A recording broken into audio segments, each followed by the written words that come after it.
Il-Gvern permezz tal-Fond tal-Kawżi Ġusti se jagħti donazzjoni sa massimu ta' 50,000 euro lil parroċċa tal-Furjana biex jibnu ark trionfali ġdid flok dak li tqabbad fit-tmiem il-ġimgħa li għadda. Dan tħabbar f'konferenza tal-aħbarijiet mill-Ministru għall-Finanzi Edward Cicluna, l-Arċipriet tal-Parroċċa Dun Charles Cini u s-Sindku Davina Zammuthili bit-tema Surplus għan-nies. Dun Charles Cini għal kif bħalissa qed jinġabru għatta stimi minn Mastru Daxxi biex minnu fih jibda xogħol fuq l-arki ġdid. Dan il-ġest li għamel Ministru huwa ġest li jagħtina nifs tajjeb li biex aħna nkunu nistgħu nibdew u nipproċedu biex jibda x-xogħol. Il-Ministru Edward Cicluna spjega li l-Fond tal-Kawżi Ġusti jagħti sa 66% tal-ispiża totali u għalhekk id-donazzjoni tista' tvarja bejn 20,000 euro u 50,000 euro.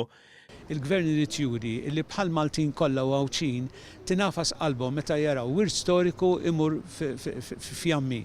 Għandna nħossu għal Furjaniżi li xi ħaġa li parti minnhom saret irmiet.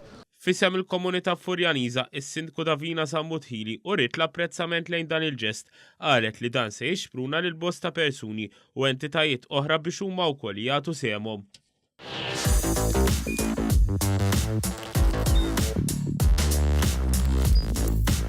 Idħol fuq one.com.mt u hemmhekk tista' tara l-programmi kollha li jxandru fuq One permezz ta' One Play.